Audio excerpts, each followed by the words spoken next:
तुम्ही कधी विचार केलाय का की दुष्काळ असो किंवा अतिवृष्टी, आपल्या अन्नदात्या शेतकऱ्यांच्या डोळ्यात पाणी असताना काही कंपन्या मात्र मालामाल होत आहेत. गेल्या 9 वर्षात पीक विमा कंपन्यांनी शेतकऱ्यांच्या घामाच्या पैशांवर हजारो कोटी कमावलेत. ही आकडेवारी मी जी सांगणार आहे ती धक्का देईल, पण हेच कटू सत्य आहे. पंतप्रधान पीक विमा योजना शेतकऱ्यांना नैसर्गिक आपत्तीतून दिलासा देण्यासाठी ही योजना आणली, पण तिचे खरे लाभार्थी कोण आहेत?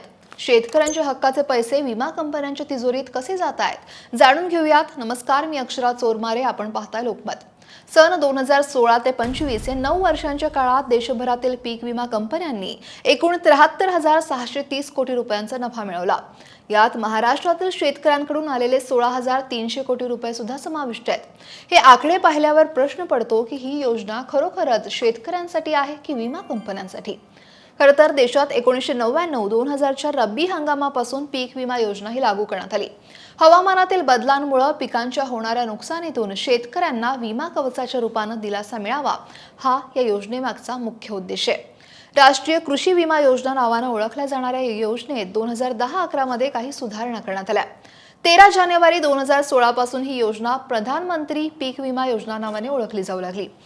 आधी शेतकऱ्यांना 8 ते 15% प्रीमियम भरावा लागायचा, मात्र 2016 पासून तो 1.5 ते 5% आला. देशात सध्या 20 पीक विमा कंपन्या कार्यरत आहेत, त्यातल्या 15 खाजगी तर 5 सरकारी कंपन्या आहेत. या 9 वर्षात विमा कंपन्यांनी देशातील 78.41 कोटी शेतकऱ्यांकडून प्रीमियम स्वीकारले आहेत. यातील 22.67 कोटी शेतकऱ्यांना 1,92,420 कोटी रुपयांचे नुकसान भरपाईचे क्लेम दिले. या काळात महाराष्ट्रातील 6,24,00,000 शेतकऱ्यांना 40,500 कोटी रुपयांचे दावे देण्यात आले. शेतकरी मोठ्या आशेने पीक विमा भरतात. काही ठिकाणी राज्य सरकार 1 रुपयात पीक विमा सारख्या योजना आणतं, ज्यात उर्वरित हप्ता सरकार भरतं. पण जेव्हा नुकसान होतं तेव्हा अनेकदा शेतकऱ्यांना अत्यंत तुटपुंजी भरपाई मिळते. कधी पीक कापणी प्रयोगांच्या नावाखाली तर कधी निकषांच्या गोंधळामुळे शेतकऱ्यांच्या हाती काहीच लागत नाही. परभणी जिल्ह्यातलं एक उदाहरण घेऊयात आपण. अतिवृष्टीने खरीप हंगामातील पिकांचं मोठं नुकसान होऊन सुद्धा काही शेतकऱ्यांना हेक्टरी फक्त 1,119 रुपये 40 पैसे इतकी मदत मिळाली. अनेकदा 30 आणि 50 रुपये खात्यावर आल्याच्या बातम्या सुद्धा आपण कित्येकदा पाहिल्यात.